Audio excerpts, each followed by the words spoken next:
भारतीय छात्र संसद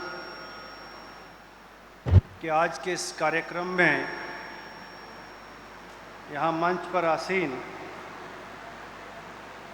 श्री राजकुमार रॉड जी, श्री ए रहीम जी, डॉक्टर कन्हैया कुमार जी और सम्मानित मंच, भारतीय छात्र संसद में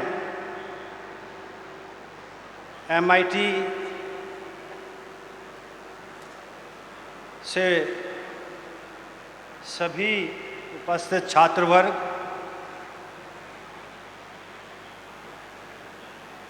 eminent personalities, those who are present in this program,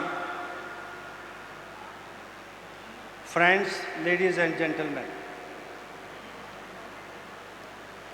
मुझे प्रसन्नता है कि भारतीय छात्र संसद के इस सम्मेलन में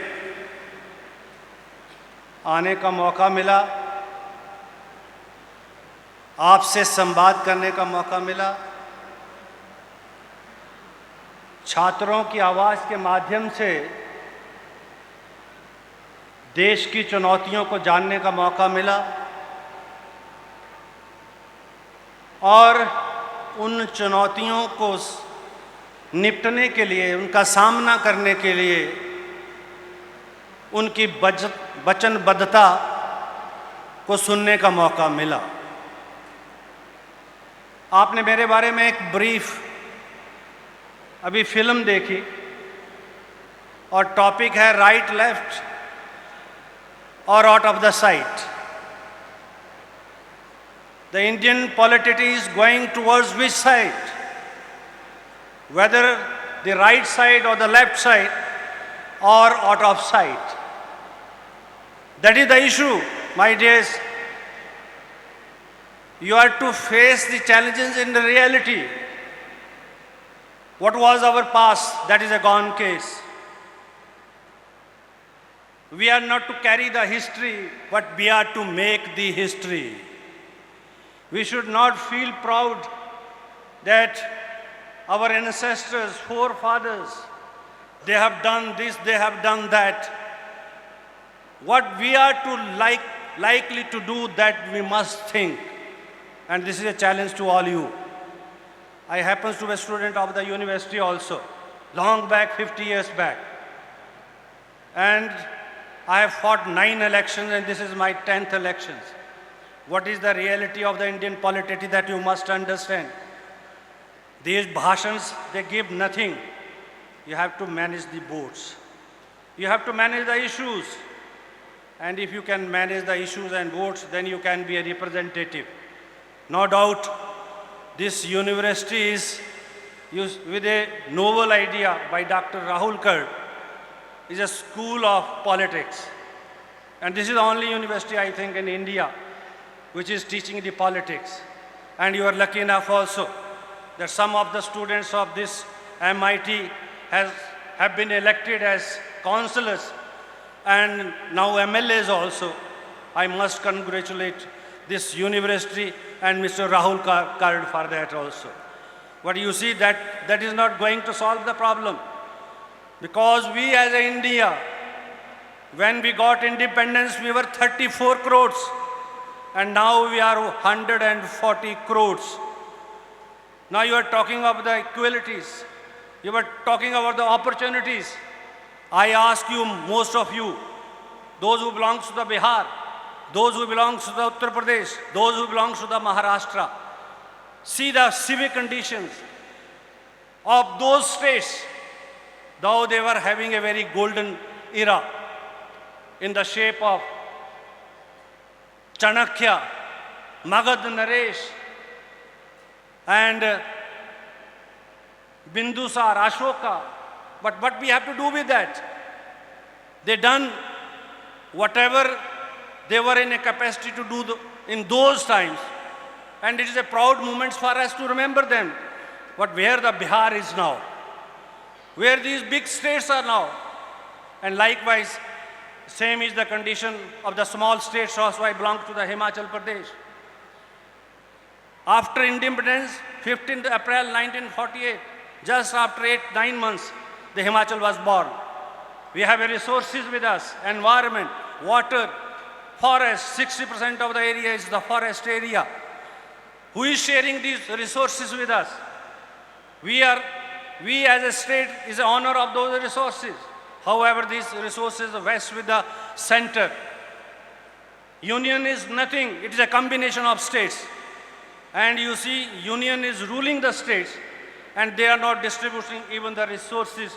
Proportionate distribution of the resources are not with the union. I have raised these all issues in the CPA conference, in the speakers conference also.